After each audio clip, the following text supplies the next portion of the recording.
నువ్వు మళ్ళా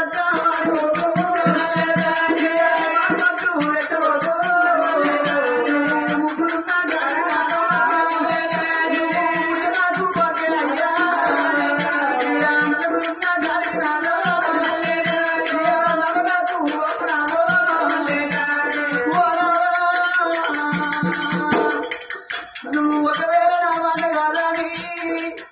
నువ్వు ఇట్లా మాట్లాడతావు ఇట్లా ఏడుకున్నావు అనుకో రాదా